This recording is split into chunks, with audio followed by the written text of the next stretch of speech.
Funderstorm. So my mom mentions to the Clarksons that I'm sort of the babysitter in our building and that if they ever need me, I'm responsible and have reasonable rates, meaning I work cheap.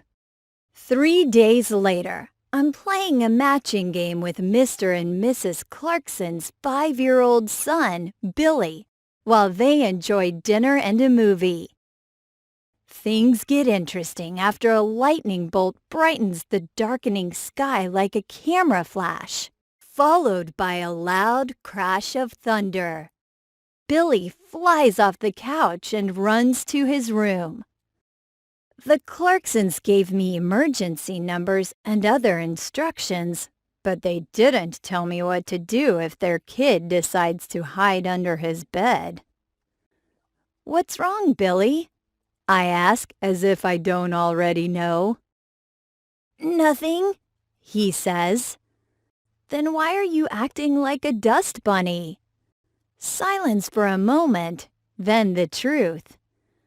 "I'm afraid of thunderstorms," he says.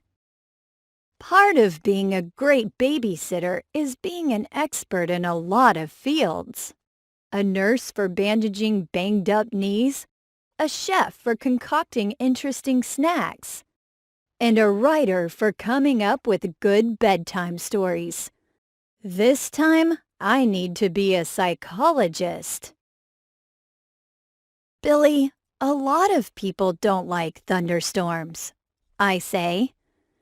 "I'm not a lot of people," he points out.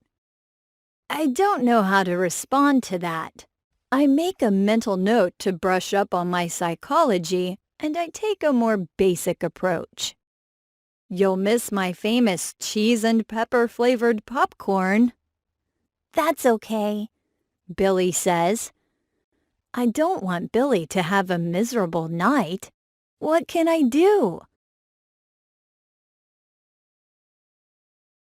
I look around for inspiration and spot Billy's sports trophies and ribbons. Then it hits me. If you don't come out, you're going to miss the Funderstorm. "You mean thunderstorm," he corrects. "Nope, I mean Funderstorm." Billy peeks his head out. "What's that?" "It's having fun during a thunderstorm," I explain. "When the lightning strikes, you see how many things you can do before the thunder comes." "Like a contest?" "Yup." At that moment, lightning lights up the room. Billy looks at me expectantly. I spot a lone sock dangling from his dresser drawer. "How many socks can you put on one foot? Go!" He runs to his dresser and starts putting on socks. His right foot grows bigger with each new one. I count along. 3, 4, 5. He gets to 8 before the thunder booms and rattles the windows. It also rattles his nerves. Before he can dive back under the bed, I yell, "Fruits! How many can you name?" The sky lights up. "Apple, banana, pear," he chants. He's in the middle of listing melons when the round ends with a sharp crack. "Pretty impressive," I say. "What else?" he asks.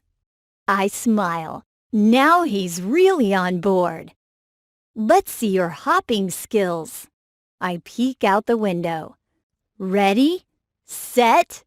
At the flash, I yell, "Go!" He starts hopping on one foot. After 10 seconds, he switches to the other foot, then back again at 20 seconds. He's at 29 hops when a softer boom signals the end of the round.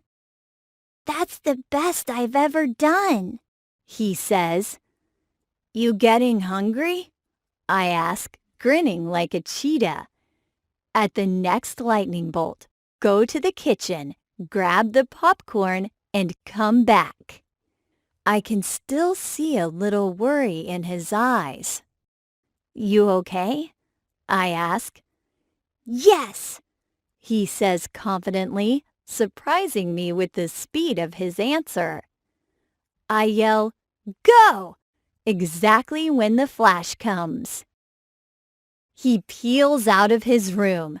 16 seconds later, he leaps back in, drops the container of popcorn on his dresser, and falls breathlessly onto the floor. 16 seconds, I say, looking at my watch and smiling. Not bad. We don't hear anything for a minute or two. I think the storm is going away, he says. So is the worried look in his eyes. When the Clarksons return, they apologize for not calling home. They were in the theater and didn't hear the storm.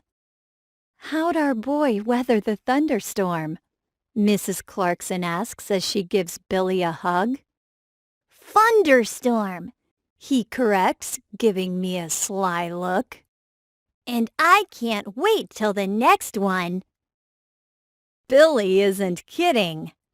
I can't take other babysitting jobs if storm clouds start rolling in, because I'll know to expect a call from the Clarksons.